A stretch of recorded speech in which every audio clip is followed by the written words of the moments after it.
Thank you for the introduction.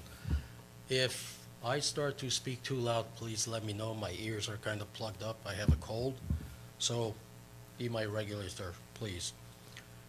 Uh, we have a presentation here tonight for you that hopefully will bring all of you up to date as far as where we are with the roads program. I'm going to stay with my notes here, refer to my notes, because I want to make sure that the information that I present tonight is similar to the information that will be presented tomorrow at a similar event. Tonight is for districts 1 and 2, tomorrow for districts 3 and 4.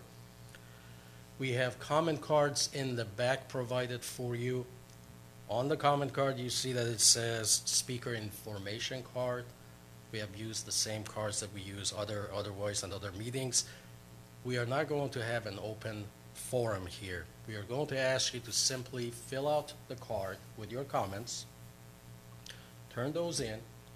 We will respond to your comments online, post them on the roads program website, and the URL for the roads program is on the last page of the handout. If we get a chance to answer some of your questions here, if we don't have a whole lot of people, we can entertain those questions here. So please be patient with us. You can also, if you leave your contact information on the comment card, by all means, we will also try to contact you and talk to you about your concerns and your comments, as well as posting them online so everybody can see the comments. By all means, you can also email me with your comments. And my email address is also on the last page of the handout. We have a Spanish translator here sitting in the back in case anybody needs assistance with filling out the comment cards or has general questions. So overall, if there's anyone here that is not familiar with the roads program and what it is supposed to accomplish, last year, spring of last year, Mayor Bublak announced the Roads Initiative program with the objective of increasing road funding for road rehabilitation, preparing more shovel-ready projects, and expediting the rehabilitation of city streets. So the roads program is all about fixing the roads. The council will decide on the level of funding, and the roads program will advance projects into design and eventual construction. But you all know that before we start constructing roads, we have to have a plan. We have to know the condition of our roads as they are, be able to prioritize the needs, identify certain targets for fixing the roads, what the cost is going to be, and where the funding is going to come from. So to that end, last year in November, I believe it was November 9, the council approved a contract with Michael Baker, a consulting firm. Their representatives are here tonight and they will make the full presentation to assess, to collect data on all of our streets and update a program that we have, Street Saver, that has a database where you put all the information that you have collected and they collect it, and to help us prepare a 5-year roads program, a capital improvement plan to fix the city's streets. MBI collected the data, updated the Street Saver, and presented a report to the council on May 17. Their report was based on certain hypothetical funding levels that we had provided to them. The members of the public provided comments. The council discussed the report and directed us to consider additional scenarios of funding and duration of the program. All of that was done by Michael Baker, and their revised, updated report was presented to the council exactly a week ago at another workshop, which was a follow-up to the initial workshop of May 17. Michael Baker's presentation will go over both workshops and have samplings of each so you can see what was discussed in general. What I want to point out to you is that the level of funding currently is estimated at $10.5 million. And that is roughly equal to 7.1 million from Measure A revenues, 50% of the Measure A that the council has set aside for roads program, plus $3 million from Measure L revenues. Right now, Measure L revenues are estimated at 4.7 million annually, so we are reallocating $3 million from that. So the total currently is roughly 10.5 million. And I'm saying roughly 10.5 million because that is what you will see in Michael Baker's presentation as one of the scenarios. The number 10.5 comes from this total. 7.1 million from Measure A and 3 million from Measure L revenues. But the council has not made any decisions yet as far as additional levels of funding mechanisms, and duration of the program. So we are looking at Michael Baker's report. We are looking at different scenarios that they have run. And based on that, we are analyzing the level of funding and the sources of funding that are appropriate for presentation to the council. When that happens, obviously the public has the opportunity to participate and provide comments before the council makes a decision. So in the meantime, we need your comments. Please make sure that you fill out the comment card, send in your email, and reach out to your council members. Make sure that they know what your concerns are, what your comments are. Even if you send them to me, even if you fill out the comment card, make sure you also speak to your council members. And I hope you all know who your council members are if you don't. District 1, Council Member Nicole Larson. District 2, Council Member Rebecca Monez. District 3, Council Member Andrew Nosrati. District 4, Council Member Pam Franco, present here tonight. With that, I'm going to turn this over to Michael Baker to go over their presentation. Thank you for your patience. Thank you, Fred. Fred just did a great job of kind of teeing up this presentation. This is going to essentially be a summary of the work that Michael Baker has done over the past year almost in evaluating, first of all, collecting data on Turlock's roads, evaluating that data, and then preparing a capital improvement program for the city to be able to bring their roads up to different levels of service depending upon the funding. And that all might sound like gobbledygook, but when we go through this presentation, I think you'll understand it a little bit better. So if you look at the screens, that's where the presentation will be showing. What we're going to talk about is the roads program itself. We're going to talk about the pavement management report, and then we'll wrap up the meeting where if you have comments or questions, please fill out the comment cards.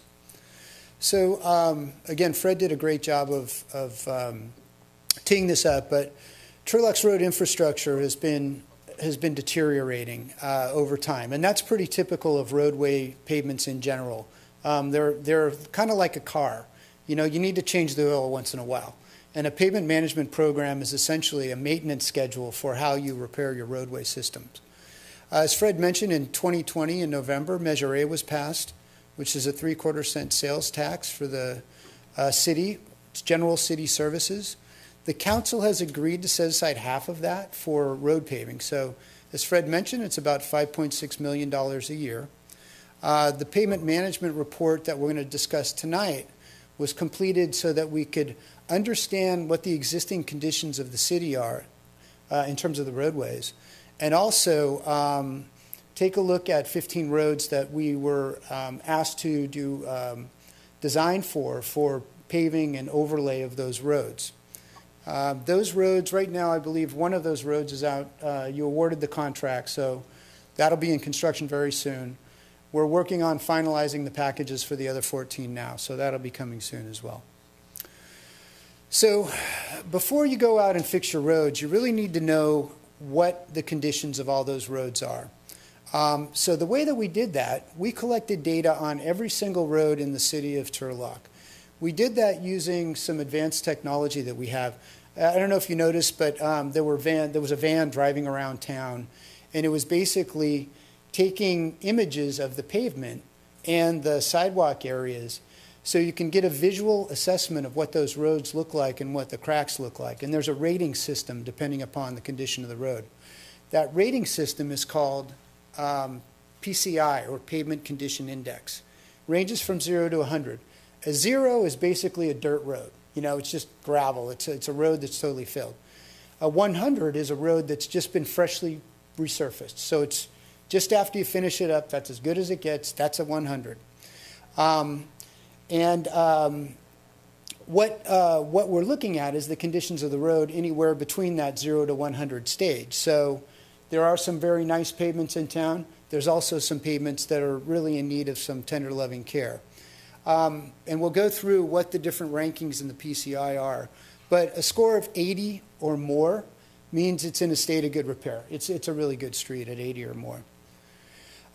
What you see here is an explanation of what PCI means. So if you look at the top chart, you know, a good roadway is somewhere between 100 and 85. And as you work your way down to satisfactory and fair and poor, the PCI levels tend to decrease. Another interesting thing about PCI and roadway management is it's much less expensive to repair roads that are in fair or better condition than it is to repair roads that are total reconstructs or in very poor condition. And what that bottom chart shows you is for different types of designations of the roadway, for different PCIs, you tend to use different types of treatment for them. So at 100, you know, you've got a freshly paved road.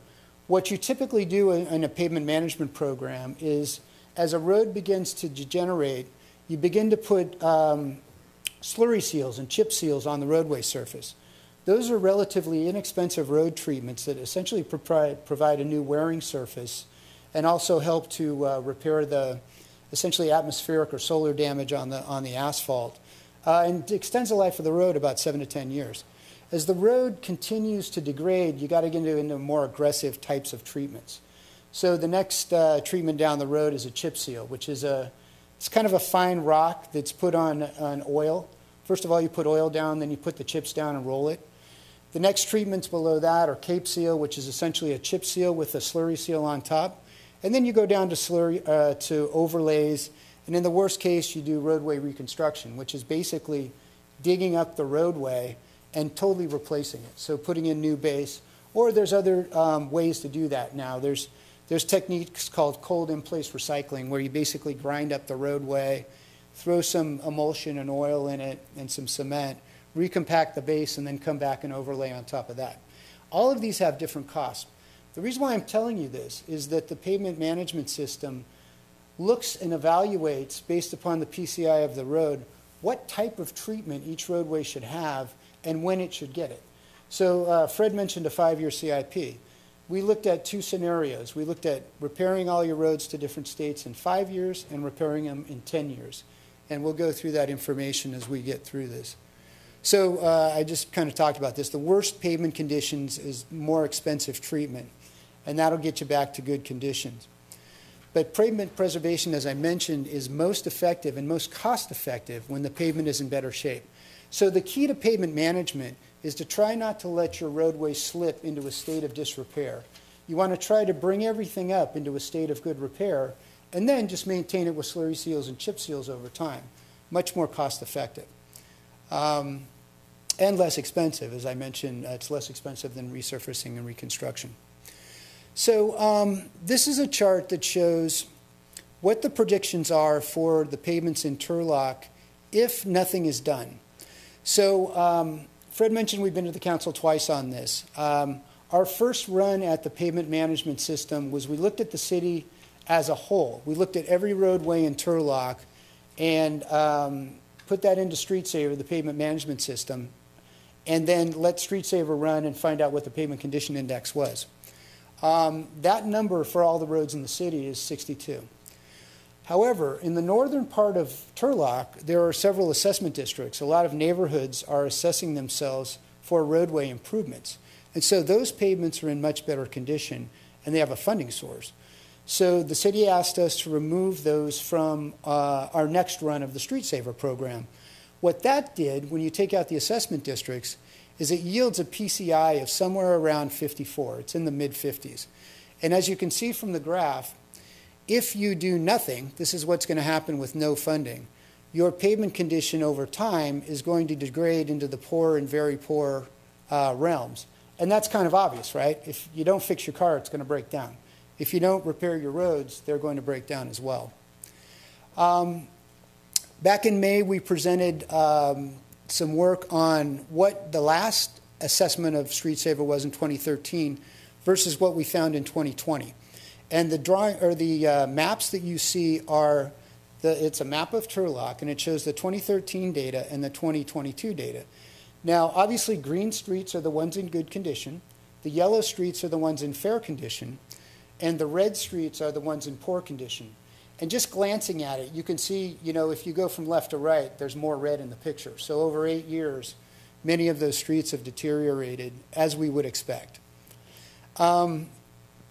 Then we ran several scenarios for the city to look at what it would take to improve those roads. So what this chart shows you is an evolution of different funding scenarios for the city of Turlock. So the graph on the left is what would happen if you didn't fund anything, we didn't fund anything over 5 years, what happens to the pavement condition index? The pavement condition index will degrade to a 50, which is, so we're at 54 now, 55. So it's continuing to reduce. The second chart shows what happens if over 5 years you invest about $53 million in the road system. And as Fred mentioned, there's about $10.5 million a year available for paving. So that middle chart shows you if you spend the $10.5 million that's allocated right now, what will happen to the roadway system. And you do see a bit of an increase in the PCI. It's a little bit less red. In fact, the PCI goes up to 59. Then we ran another scenario and said, well, what would happen if we wanted to bring the PCI up to 80? And so we ran that, and what that would require is about $223 million worth of funding over the next 5 years. And we'll get into what that is per year. I can't do the math in my head right now, but it's somewhere around $38 million a year. So you can see as you walk through those different scenarios, and this is fairly obvious, the more funding that you put in the road system, the better condition the overall network is going to get. As I mentioned, we did a 5-year CIP for the streets. During our discussions with the city also wanted to do some work on 15 streets within the city of Turlock that could be done at a relatively quick pace, but that certainly needed work. So we identified 15 roadways, and this chart shows the roadways that we're working on right now. The numbers that you see on that map are the different city council districts. So tonight we're talking about districts. This is a meeting for District 1 and 2. But when we look at the overall pavement system in Turlock, we look at it comprehensively. We look at it as an entire system. So nonetheless, these are the streets that will be paved over the next year or so. One's out to construction now. The others will be coming very soon. And they're beginning their work. They will undergo significant repair, though. What we identified when we went out there and looked is there is, a need to improve some drainage in areas. We need to upgrade the ADA handicap ramps, and there is some cracked curb and gutter sidewalk out there that needs replacing. So this is a very important graph, and what it really shows you is what different funding levels will do to the pavement condition index over time. So as you can see, the current PCI, when you take out the assessment districts, is 54. Now, where those two lines converge is basically right about $10.5 million worth of funding. So as I said, if you invest $10.5 million a year, your roadway system is going to improve a little bit. It is going to improve up to about a 58, 59, but it won't improve significantly. And what this shows you, as obviously as you spend more money, let me back up and explain one other thing. We ran two scenarios. One was a 5-year capital improvement program. So if you spent your money over 5 years, what is that going to look like in terms of pavement condition? The blue line is what would happen if we spent that money over 10 years. And we looked at various scenarios. So just to go through this, if you were to spend, let's say, let me take a look at this here. If we wanted to get to a minimum PCI of right around 70 in a 5-year program, that's going to require about $18 million a year invested in the roads over those 5 years to get that done. Now, if you want a 70 over a 10-year program, you're going to need to invest about $25 million over the 10 years per year to get that same amount of impact for your dollar. So that's kind of what this shows you right there. But again, this is, I hate to state the obvious again, but the more you spend on your roadway system over time, the better condition your pavement's going to be over time. Here's an updated map. This is the latest district map for the city. This is the redistricting that was done in 2021. But again, it points out districts 1, 2, 3, and 4. These are the various council districts. And what we found was the roads in districts 1 and 2 seem to be the most deteriorated relative to districts 3 and 4. So as we get through this presentation, you'll learn that when the Street Saver program ran the information with the data in it, it did recommend spending more money in districts 1 and 2 than it did in 3 and 4. And that's somewhat obvious because those roads, need to be improved more than, say, the roads in the upper part of the city because they're in a bit more deteriorated condition. So here, as I mentioned, is the current PCI. This is a PCI of 54 if you exclude the assessment districts. We'll just walk through some of these different scenarios. So again, under a 5-year CIP, if you're to spend $10.5 million per year over 5 years, you'll get a PCI of 56, which is somewhat above what we've got now. If over a 5-year program you spend $28 million per year over those 5 years, that gets you up to a PCI of 74, which is fair to good condition for the roadways. And you can see the difference in the greens and reds there. You definitely see more greens and yellows in the 2027 $28 million funding scenario than you do if you just continue to spend $10.5 million per year over the next 5 years. If indeed you decide you want to spend more money, so to get a PCI of 80 overall in the system on a 5-year CIP, you would need to spend $35.3 million a year. And to get a PCI of 83, you need to spend $38.3 million per year. And again, you can see you do get some definite improvement by spending those additional funds. But in the $35 to $38 million range, the city the roadways are in very good condition. A PCI of 80 is a very good PCI for any city or county in the state of California. And 83 obviously is even better. And when you get to this level, then what I mentioned about these less expensive treatments, these slurry seals, cape seals, they become a bigger tool in your toolbox because you can actually essentially treat more streets at a lower cost once you get the roadways at that level. So the city is going to need to make some decisions about how they want to bring their roadway system up.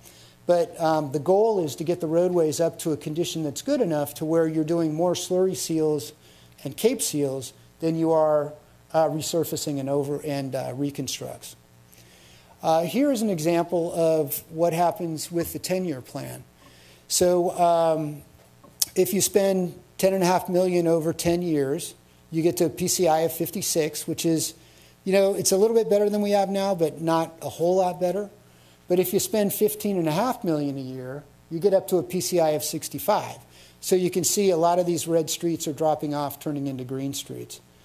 And then as you continue to invest more money, if you invest $24.4 million over that 10-year period, then you get a PCI of 80, which is a very good PCI, as I mentioned, for a roadway network.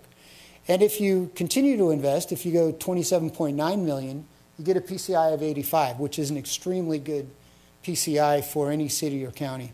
So that's an excellent roadway system.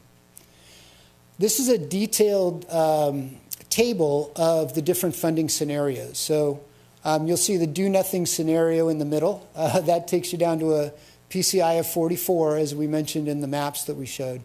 Above that, you see the 5-year spending plan, and below that, you see the 10-year spending plan. So what this basically tells you is that for different annual costs, you will get different PCIs based upon the amount of revenue that you spend. And there's a lot of numbers there. That's why the graph with the lines are a little bit easier to actually take in. But this is the basis for those graphs. This is the data that was used to develop those graphs. This shows the different spending levels per district if we were to go with a $35.3 million per year investment in the roadways over 5 years. As you can see, it's a substantial investment in the roadway system. The total after 5 years is $178 million. One of the takeaways of this slide is the fact that Districts 1 and 2 are, based upon the Street Saver program, will receive the majority of the work because right now those roads are in worse shape than Districts 3 and 4. So that's essentially one of the takeaways there. And that is actually done by the program, the Street Saver program, as it looks at the roadway systems, the conditions of those roads, and how much it costs to fix it. So that's the scenario that will bring you up to an 80 with 35.3 million. So next steps. So we're finalizing our pavement management report, and the reason why we came today was to get feedback from the community on the work that we've done and try to address that. And I hope you've grabbed a comment card if you have comments, so we can address those comments when we get them. And then once the council adopts those programs, then the council and city staff will decide on funding levels and then begin their street resurfacing program that they'll be doing on an annual basis. And that concludes the presentation. And with that, turn it over to Fred. Or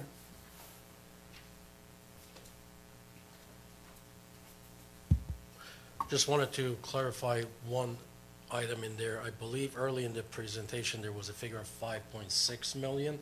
That is the figure that was available at the time that the first report was put together. 7.1 million is the figure that the finance department has provided based on the new projections. So that's the difference between the two. So do you want to open it to any questions? I mean, there are not that many. Yeah, so you can go ahead by all means. One from District 1. Well, thank you for coming.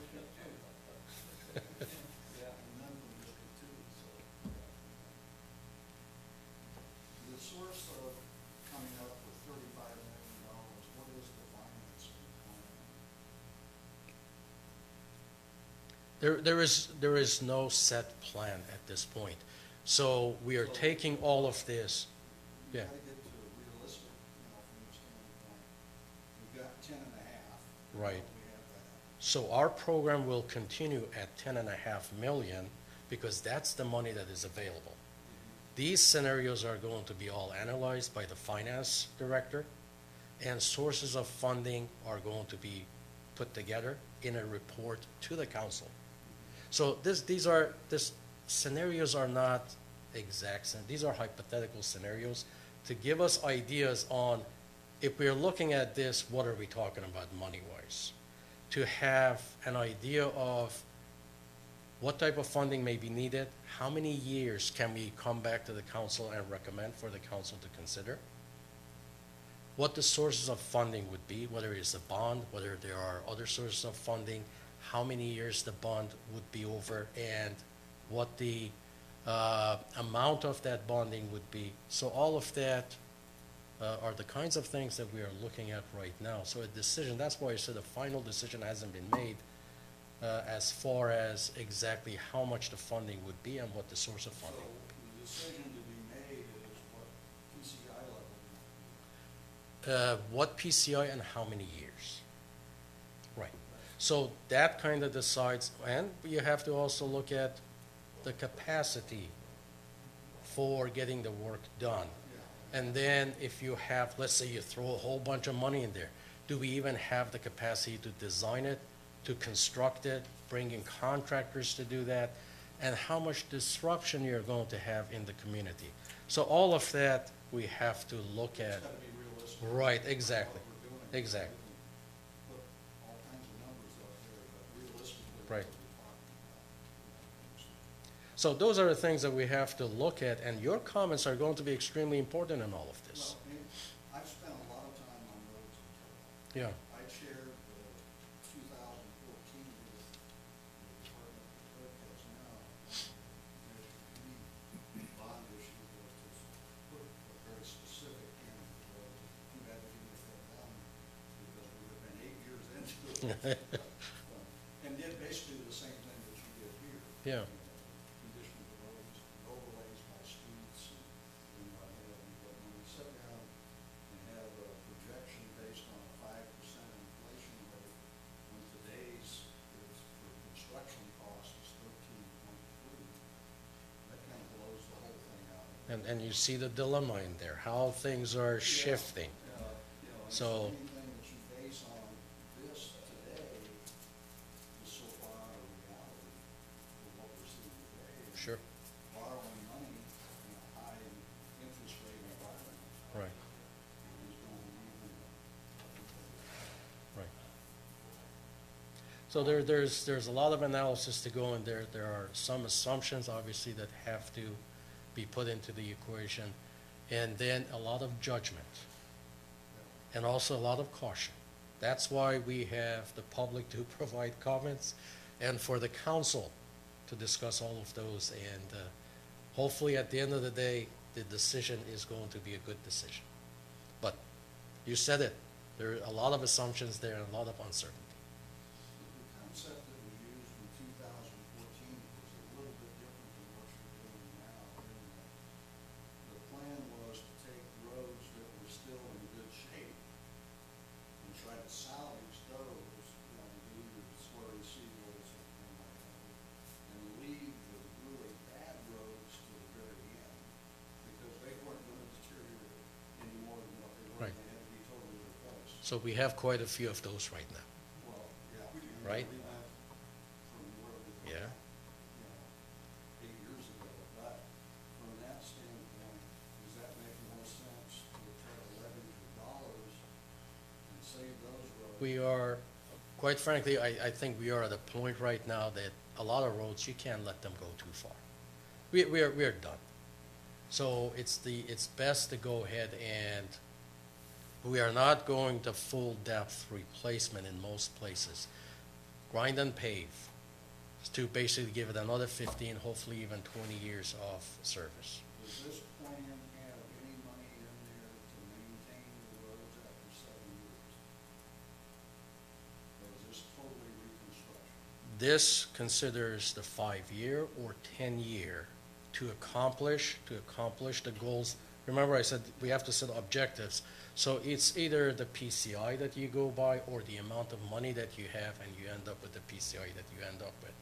But, You have to come up with 35 million a year, and there's gonna be some sort of bonding issue. Right. That will be over 30 years. correct, And so at that point, within that 30-year time period, if you spend all your money on bonding, Right. you have nothing to repair the roads, so 7 years later, we're back into it again. You know, by the way, I believe we are hiring, so if you would like to, honestly, I mean, I'm serious on this.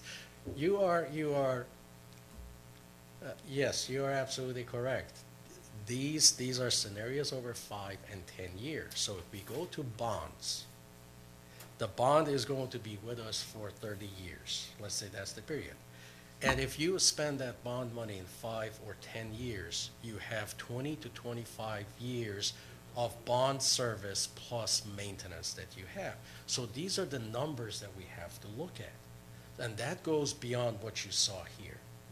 And that gets back to what we're looking at, talking about earlier, we have to really be looking at long-term fixes of community facilities district for those areas that don't have their own system district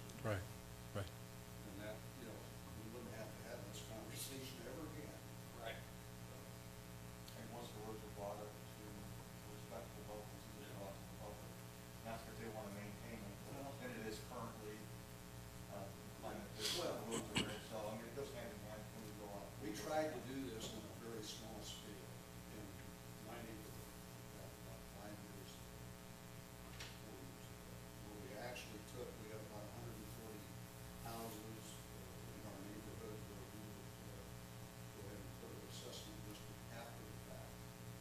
But what we ran into is we had to bring the roads up to current standards before they would even allow the assessment district. And I told them that we could sell $250 a year, but to sell $2,500 a year.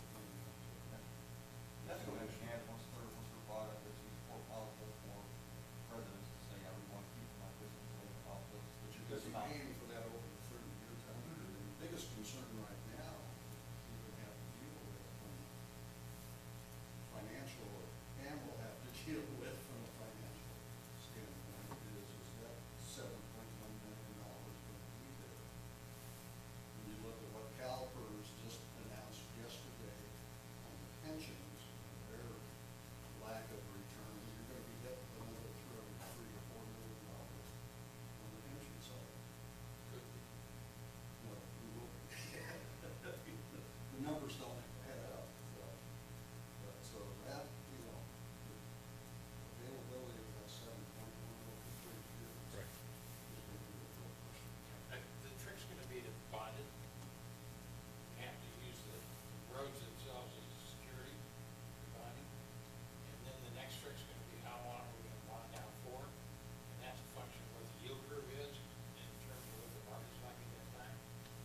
And so it could be, it's not 30 years, it's 17 years or 18 years, because that's where we get the best yield curve on our debt. Today's environment, it's going to I just suggested that those are the things that go into the equation. And it could be that we're not gonna be able to do it in 5 years, it was gonna take 12 years, 14 years, and that's the other thing. Do we have a general time frame for the report from the finance department of what the options may be? No, I don't have a time frame for you yet, we're still working on it.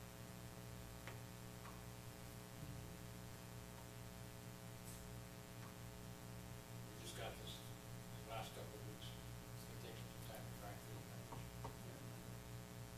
I'm just asking. No, I understand.